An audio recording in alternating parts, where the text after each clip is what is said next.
కరీంనగర్ జిల్లా వేనవంక మండలం రెడ్డిపల్లి గ్రామంలో హైస్కూల్ దగ్గర భారీ ఎత్తున గంజాయిని స్వాధీనం చేసుకున్నట్టు సిఐ వరిగంటి రవి, ఎస్ఐ తోట తిరుపతి తెలిపారు. ఇదే ప్రాంతానికి చెందిన బొంగోని సాయి, బుర్ర శ్రీకాంత్ అనే ఇద్దరు వ్యక్తులు గంజాయిని తీసుకొచ్చారన్న సమాచారం మేరకు వారిని అదుపులోకి తీసుకున్నామన్నారు. విలాసాలకు అలవాటు పడి ఈజీ మనీ కోసం వాళ్ళు ఈ నేరం చేశారని చెప్పారు. ఇద్దరు నిందితులపైన కేసు నమోదు చేసి రిమాండ్కు పంపినట్లు పోలీసులు వెల్లడించారు.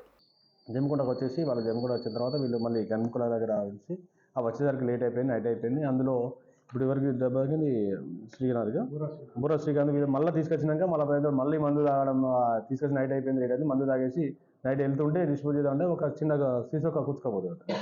కాలు నొప్పింది, సరే ఈ నైట్ ఎందుకు లేకపోతే రేపు పొద్దున మనం పంచుకుందాం ఇక్కడ తీద్దామని చెప్పేసి శ్రీనాథ్ వాళ్ళ ఇంటికి నరసింగపురకాలను ఉండేసేసుకొని ఆ తర్వాత నిన్న మధ్యాహ్నం మనకి ఈ లోపు మనకి ఇన్ఫర్మేషన్ వచ్చింది కూడా నిన్న మధ్యాహ్నం తీసుకెళ్ళి ఒక ప్లేస్ కాడ వెళ్ళేసి దాన్ని చిన్న చిన్న ప్యాకెట్లు చేసేసుకొని ఆ చిన్న ప్యాకెట్లో మనం జనరల్గా వాళ్ళకి 150 పడితే వాళ్ళు 300 రూపీస్కి అమ్ముకుంటారు. డబుల్ రేట్ అమ్ముకుంటారు. 20,000కి 40,000 లాభం వస్తుంది. వాళ్ళకు సఫిషియెంట్గా గాంజా దొరుకుతుంది. ఈ విధంగా అలవాటు పడ్డారు కాబట్టి దీనికి చేద్దామని చెప్పి ఇన్ఫర్మేషన్ తోటి ఎస్ఐ గారికి వాళ్ళు దొరకడం జరిగింది.